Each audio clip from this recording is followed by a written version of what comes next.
रामनाथ साहब आ रहे हैं जी, चलिए नेक्स्ट टाइम आपसे लेंगे। रामनाथ साहब। मैं हिंदू हूँ। सवाल मेरा ये था कि ये जो जैसे कुरान है, जिब्राइल है, इनका आप ये सच है, हक तो है ही है, सच है, इसका वेरिफिकेशन कैसे होता है? क्या एविडेंस है कि ये ठीक है, ये सच है, या कि ऐसे ही है, मतलब किसी ने ऐसे बोल दिया? ये चीज वेरीफाई सच कैसे है। करते हैं हम लोग? ओके, हाँ सच है, हक तो है, हक तो मेरे को पता है इस्लाम में, वो तो आपका इस्लामिक डेफिनेशन है, लेकिन सच कैसे, मतलब how do we prove it? तो बुनियादी चीज ये है कि मोहम्मद सल्लल्लाहु अलैहि वसल्लम को एक आदमी सच्चा मानता है या नहीं।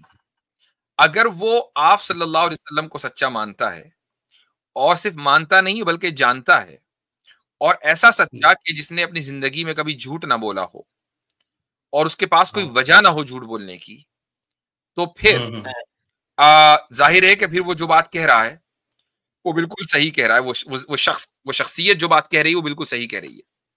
तो मोहम्मद सल्लल्लाहु अलैहि वसल्लम को हम बिल्कुल सच्चा मानते हैं, जानते हैं, और ऐसी जात जानते हैं कि जिन्होंने कभी जिंदगी में झूठ नहीं बोला और नहीं झूठ बोलने का कोई मोटिवेशन था। तो आपने जो भी कहा वो बिल्कुल सच कहा। नहीं वो तो ठीक है, उसकी कोई एविडेंस है? किसकी? देखिए मैं समझ गया इनकी बात क्या कहना चाह रहे हैं। ये बात मैं समझ गया हूँ, ये विश्वास कर लिया मैंने कि हाँ भी ये किस सच चीज है। की एविडेंस चाहिए? आप वसल्लम के सच्चा होने की?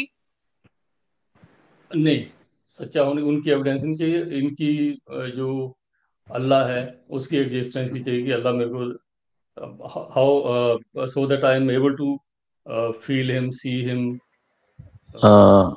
कैसर भाई आप ज्वाइन करें 1 मिनट, और मुस्लिम जितने भी कॉलर ज्वाइन कर रहे हैं 2 मिनट के लिए रुक जाएं। कैसर भाई ज्वाइन कर रुक जाए, कैसर भाई को आने दें। हाँ कैसर भाई को आने दें भाई। रिबा इकोनॉमी भाई रुक जाओ यार। मोहम्मद अरसलान रुक जाए बड़ी तेजी के साथ। ये जुड़ने वाले वो होंगे जो कमेंट कर रहे होंगे कैसर भाई के लिए जगह बनाए। कैसर भाई आप आ जाइए, जगह है आप। जी सही मुस्लिम को है। इन्होंने देखो 2 बातें रखी है। पहली बात तो ये रखी कि भाई कुरान और जिब्रील ये सब कैसे वेरिफिकेशन होगा, और फिर अब ये दूसरे सवाल पे आ गए कि भाई अल्लाह को मैं देख नहीं सकता। तो दोनों अलग अलग एक ही चीज है वो। नहीं एक ही चीज है, जिब्राइल को भी देख सकते हैं, अल्लाह को भी देख सकते हैं, तो कैसे? नहीं सुनिए मेरी बात। मैं आपको एक चीज क्लियर कर देता हूँ पहले। ये जो आप जिस डिवाइस से बात कर रहे हैं, कैसे बात कर पा रहे हैं आप इससे? नहीं वो मैं बहुत सुन चुका हूँ आपकी स्ट्रीमों में। I want to see them अभी तो फिजिकली। आप मेरे से 2 मिनट बात कर लेना, क्या प्रॉब्लम है? बात करने में तो कोई दिक्कत नहीं है ना। हाँ बताइए। हाँ तो आप एक इलेक्ट्रोमैग्नेटिक वेव का जो सिग्नल्स है उसके थ्रू आप बात कर रहे हैं ना? हाँ जी बिल्कुल। हाँ करेक्ट। अच्छा तो क्या आपका यकीन ये है कि अच्छा अब से करीब 500 साल पहले, 700 साल पहले, 1000 साल पहले किसी को पता था कि ये वेव्स है एटमॉस्फेयर के अंदर? नहीं पता था। आज हमें पता है। उस टाइम कोई ये बात करता था तो पागल होता। हमारा मानना ये है कि ऐसी पता नहीं कितने टाइप की और एनर्जीज और वेव्स एटमॉस्फेयर के अंदर हैं, हम उनको डिटेक्ट नहीं कर पाते। सही बात है ना? करेक्ट। मैं उसको डिनाई तो कर ही नहीं रहा, मैं डिनाई नहीं कर रहा। मैं दूसरे जैसे एक स्टेज पहले कर लेना, एक स्टेज पहले कर लेते हैं, फिर मैं मुफ्ती साहब को दे दूंगा। एक स्टेज पहले क्लियर कर लेंगे। तो हम ये मानते हैं कि ऐसी बहुत सारी एनर्जीज, ऐसी बहुत सारी क्रिएशंस हमारे आसपास हैं जिनको हम देख तो नहीं पाते, लेकिन मैं इसलिए मानता हूँ बिकॉज मैं इसको कुरान से वेरीफाई कर चुका हूँ। ठीक है, तो ये एक अलग बहस है। अगर आप इस पे बात करना चाहें तो हम इस पे बात कर सकते हैं। अगर आप एग्जिस्टेंस ऑफ गॉड पे बात करना चाहते हैं तो हमारे पास फिर पैनल में मौजूद है, वो बात करेंगे। जी मुफ्ती साहब, किस पे बात करनी है आप देख लीजिए। जो एग्जिस्टेंस ऑफ बियॉन्ड डाउट है, आई डोंट डाउट। एक सेकंड रुक जाए रामनाथ साहब। कैसर भाई आए जी कैसर साहब आ गए भाई। अस्सलाम वालेकुम रहमतुल्लाह। मुस्तकिल हो जाएगा। सलाम। क्या हाल है भाई? क्या बात है, वकास भाई का जादू काम कर गया। कैसर भाई ने लॉन्ग अवेटेड रिटर्न दे दिया आज। जी सुना है कि दुश्मनों की तबीयत नासाज है। नहीं आज तो ओपनिंग भी है। आज लखनऊ का अंदाजा आज अल्लाह। अच्छा बस हमारा शहर किसी कोई वायरल बग आया हुआ है, उसका शिकार हुआ है। तो अच्छा। आप जारी रखिए बात में। तो खैर नहीं आप तशरीफ लाए, तो तबीयत खराबी में भी तो एक तो उसके लिए शुक्रगुजार हैं, दूसरे ये कि अभी जो है वो एक साहब आए थे वकास नाम से, और उन्होंने कहा कि आपसे भी उन्होंने अप्रोच किया था साहिल अदीम के ताल्लुक से, तो ऐसी कोई बात उनकी आप तक पहुंची है? हाँ, नाम तो मैं नहीं जानता, लेकिन एक साहब ने कॉल्स की थी एक दो, तो मैंने उनसे कहा कि भाई आप साहिल साहब, उससे आपने वो बता रहे थे कि बात की है, तो मैंने कहा आप उनकी जिम्मेदारी ले लें, मैं मुफ्ती साहब तक पैगाम दे दूंगा, अगर आपस में कोई इस तरह से बात की सूरत हाल बनती है तो वो है। फिर उन्होंने दोबारा कॉल की और मुझसे पूछा क्या कहा साहिल साहब ने। मैंने कहा जनाब मैं तो आपसे अर्ज किया था कि मेरा उनसे कोई बराह रास्त रब्ता नहीं है, तो इसलिए आप उनसे बात करें। मैं तो ज्यादा जानता नहीं हूँ कि इंफॉर्मेशन जो आती है वो क्लिप्स की सूरत में आती है, टुकड़ों टुकड़ों की सूरत में, और वो भी कब का क्लिप है कब का नहीं है, तो एक जिम्मेदार इंसान उसकी बुनियाद पे तो कोई राय कायम नहीं कर सकता।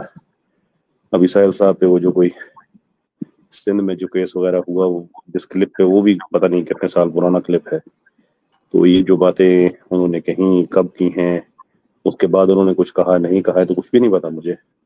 तो आप कोशिश कीजिए। तो वो कह रहे थे कि ठीक है मैं बात करूंगा, आपको बताऊंगा। ठीक है, तो अभी मतलब ये कि उनकी तरफ से वो कहने लगे कि जी मैंने साहिल साहब से बात कर ली और वो कैसर भाई के यहाँ आने को तैयार हैं, पता नहीं वो एनीवेज, तो अगर वो आएंगे तो फिर इंशाल्लाह आपके चैनल पर गुफ्तगू होगी, बस यही कहना चाह रहा था मैं। That's it. जी जरूर क्यों नहीं, इंशाल्लाह। सही है, इंशाल्लाह। अच्छा जी, तो किससे बात चल रही थी भाई? रामनाथ साहब से। तो रामनाथ साहब, ये आपका क्या सवाल था कि भाई हमें ये कैसे पता चलेगा कि अल्लाह ताला मौजूद है, खुदा मौजूद है, क्रिएटर मौजूद है, कैसे पता चलेगा, है ना जी रामनाथ साहब? उनको वेरीफाई कैसे करेंगे?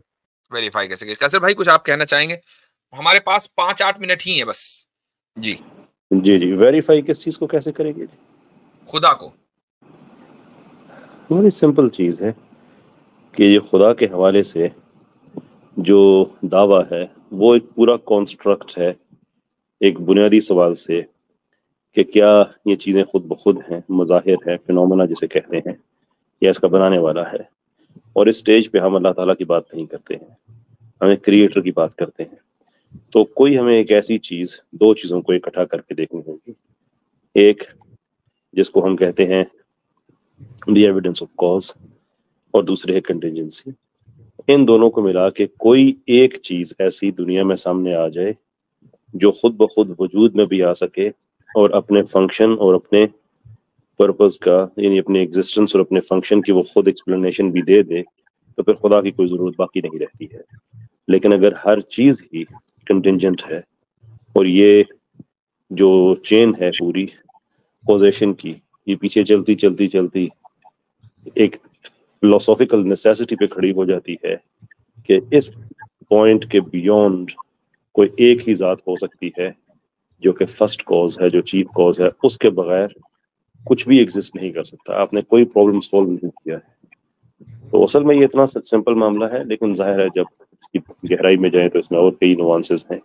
तो बस एक चीज आपने ऐसी देखनी है कि जिसके लिए खुदा की जरूरत नहीं है, अगर वो निकल आती है तो बस बात खत्म, अगर नहीं निकलती है तो वेरिफिकेशन ऑटोमेटिकली हो जाती है।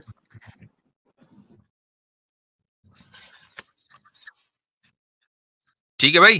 हेलो, हाँ मुफ्ती साहब, ये जो हमारे जैसे हमारा सनातन है, इसमें जो मैंने पढ़ा है, मैंने कुरान भी पढ़ी है और ये सनातन को भी पढ़ा है, तो इसमें दो चीजें समझ में आई हैं। एक तो इल्म है जो कि हमें आप लोगों से मिलता है, किताबों से मिलता है, कुरान मजीद से मिलता है, हदीसों से मिलता है।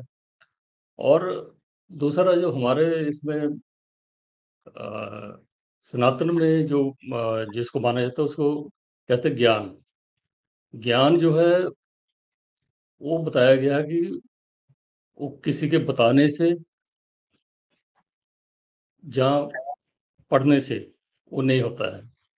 ज्ञान जो एक्सपीरियंस से होता ज्ञान है, क्या चीज अनलेस है? जो एक्सपीरियंस, ज्ञान को एक्सप्लेन करें, ज्ञान क्या चीज है, उसको इंग्लिश में क्या कहेंगे? ज्ञान वो ज्ञान का कोई इंग्लिश है नहीं ट्रांसलेशन, है नहीं। अच्छा, वैसे बेसिकली एनलाइटमेंट, एनलाइटमेंट, ज्ञान, एनलाइटनमेंट, यस, एनलाइटनमेंट आप कह सकते हो, लेकिन वो आई डोंट नो कितना उसको वर्ड वो सेटिस्फाई करता है। तो उसका ज्ञान का मतलब ये है कि आप किसी से सीख नहीं सकते हो, कोई आपको बता नहीं सकता है, और किताब पढ़ के आप उसको गेन नहीं कर सकते हो। जब तक आप उस चीज को एक्सपीरियंस नहीं करते, उस चीज को देख नहीं लेते या फील नहीं कर लेते, या जैसे भी उसको एक्सपीरियंस, टोटल एक्सपीरियंस नहीं ले लेते, तो उसको ज्ञान नहीं कहा जाता। ये तो ज्ञान इज एम्पिरिसिज्म है मेरे भाई। इंटरेक्शन। नहीं। और असल में ये मैं जो बता है, देता हूँ आपको कि हमारे यहाँ इल्म की, हमारे ट्रेडिशन में नॉलेज की दो टाइप्स पाई जाती हैं, दो किस्में हैं। एक है एक्वायर्ड नॉलेज, कि जिसको आप एक्वायर करते हैं, पढ़ते हैं किताब से, सुन के, देख कर, ये एक्वायर्ड है। सुन के, देख के, जो भी आप कह रहे हैं ना, वो सारा एक्वायर्ड में आता है। और एक जिसको हम अरबी में इल्मे वहाबी कहते हैं, यानी ये गॉड गिफ्टेड होता है, जिसको हम इंस्पिरेशन भी कहा जा सकता है इंग्लिश में, कि वो खुदा की तरफ से बस वो मिल गया आपको, you just know it, you just have it. ठीक है, तो ये दो तरह की चीजें हैं। तो हो सकता है कि आपके ट्रेडिशन में जिसको ज्ञान कहा जाता हो, उसको हमारे यहाँ इल्मे वहाबी कहा जाता है, लेकिन उसके लिए कोई कोर्स वो नहीं, मैं बता रहा हूँ आपको। और अगर वो देख कर, सुनकर, तजुर्बे के जरिए आता है, तो वो एक्वायर्ड है। ठीक है, उसको आप एक्वायर ही कर रहे हैं, और उसके लिए जो है एक्सटर्नल सोर्सेज हैं, मसलन तजुर्बा करना, एक्सपीरियंस करना, देखना, सुनना, टच करना, ये सारे एक्सटर्नल चीजें हैं, इनसे आप सीख रहे हैं। हाँ, नहीं, अगर सुनिए, मान लीजिए कोई एनलाइटेंड हो गया, जैसा आप बोल रहे हो, उसको ज्ञान मिल गया, तो उससे क्या होगा, इसका इफेक्ट क्या पड़ेगा? कोई प्रैक्टिकल उसकी मिसाल दे सकता है? उससे इफेक्ट ये होता है कि ज्ञान तब पैदा होता है जब हम ट्रांसेंड करते हैं। नहीं, वो ज्ञान आपको प्राप्त हो गया। मैं प्रोसेस के बारे में नहीं पूछ रहा ना, मैं पूछ रहा हूँ आप ज्ञानी हो गए, आप एनलाइटेंड हो गए, उससे आपकी अब क्या होगा उसके आगे? जब हम ज्ञानी हो गए तो जी हाँ, वो नहीं, उसका कोई यूज तो होना चाहिए ना, कोई उसका पर्पस होना चाहिए। क्यों है ज्ञान? उससे पहले हम नॉन बोले उससे पहले हम नॉन फिजिकल हो जाते हैं, और जैसे जैसे हमारा ज्ञान उस रास्ते पे चलते जाते हैं, तो नॉन फिजिकल से क्या मतलब है? Non physical, beyond physical, non transcendental, यानी ज्ञान प्राप्त करके आपकी जो रूह है वो परमात्मा की रूह से मिल जाती है, कहिए ना। वो अभी टाइम लगता है उसमें, तो अभी रास्ते में हम। अच्छा, रास्ते में, ठीक है, अभी हम वहां तक नहीं पहुंचे हैं। अच्छा मुफ्ता, मुझे इजाजत दे दे, मैं निकलता हूँ इंशाल्लाह। ठीक है, इजाजत तो मुझे भी लेनी है, क्योंकि मैं 4 मिनट ऊपर चल रहा हूँ। मैं निकलता हूँ। अच्छा, एक रामनाथ साहब, और ये वाला जो टॉपिक है ना, ये बड़ा तफसीली टॉपिक है। ठीक है, इट्स गुड के हम कभी हम दोबारा वो करेंगे। हाँ, आप दोबारा आइए नेक्स्ट वीक के बाद, और थोड़ा जल्दी आ जाइए। दूसरी जो मैं आपको गारंटी देता हूँ कि मैं कमरा आपके ठीक कर दूंगा, और आपको 10 मिनट में आपको रिलीफ मिलेगा इसका। चले, ठीक है, तो इंशाल्लाह फिर आपसे गुफ्तगू करेंगे। आप एक जो है ना, मैं ईमेल करूंगा मुफ्ती साहब को, तो आप उसको मेरे को अपने सिम्टम भेज देना, क्या क्या है, कोई रिपोर्ट है, MRI या ऐसे उसकी रिपोर्ट भेज देना मेरे को। ठीक है, चले, सही है। तो फिर मैं आपको कुछ तो चीजें खाने को बताऊंगा कि क्या लेना है आपने। और एक मेरी स्पेशल फॉर्मुलेशन है जो कि मैंने इन्वेंट की है, मेडिसिन, वो आपको किसी तरीके से पहुंचवाएंगे, फिर वो I don't know how it will reach US। ठीक है, चले, सही है, इंशाल्लाह पहले आप ईमेल करें, फिर मैं जवाब देता हूँ। ठीक है, तो चले, सही है, इस मौजू पर हम बाद में बात करेंगे। कैसर भाई, आई नो आपकी तबीयत खराब थी, लेकिन आपने यहाँ तक जहमत की तबीयत खराबी में भी, तो ये बड़ी बात है। अलबत्ता इसका अफसोस है कि आप बिल्कुल आखिर में तशरीफ लाए। हाजिरी हो गई, जी, अल्लाह ताला कबूल करे। बस बहुत आप भी बिजी हो गए, मैं भी। हाँ, माफ कीजिएगा, इसमें आपके नहीं आ पा रहा हूँ, और मैं स्ट्रीम बड़ी मुश्किल से कर पाता हूँ अपनी। आपको पता ही है कि मसरूफियत किस तरह की है। तो जी हाँ, नहीं, इंशाल्लाह ये दोबारा सिलसिला जो है ये आने जाने का, ये बस एक दफा कंसिस्टेंसी आ जाए इसमें, तो इंशाल्लाह जी जरूर करते हैं। ठीक है, चलिए, तो बहुत शुक्रिया। जी हाँ, तो तमाम अहबाब को सलाम, शुक्रिया बहुत बहुत आप सभी हजरात। कल मेरी स्ट्रीम होगी सर, ठीक है, ओके। कल आपकी स्ट्रीम एक्नॉलेज इस्लाम साहब की स्ट्रीम है मंडे को उनके चैनल के ऊपर, तो जज़ाकुमुल्लाह खैरन। तब अगले हफ्ते के लिए या जब भी अब नेक्स्ट टाइम हमारी स्ट्रीम होगी उस वक्त तक के लिए खुदा हाफिज़, अस्सलामु अलैकुम व रहमतुल्लाहि व बरकातुहू। वालेकुम अस्सलाम।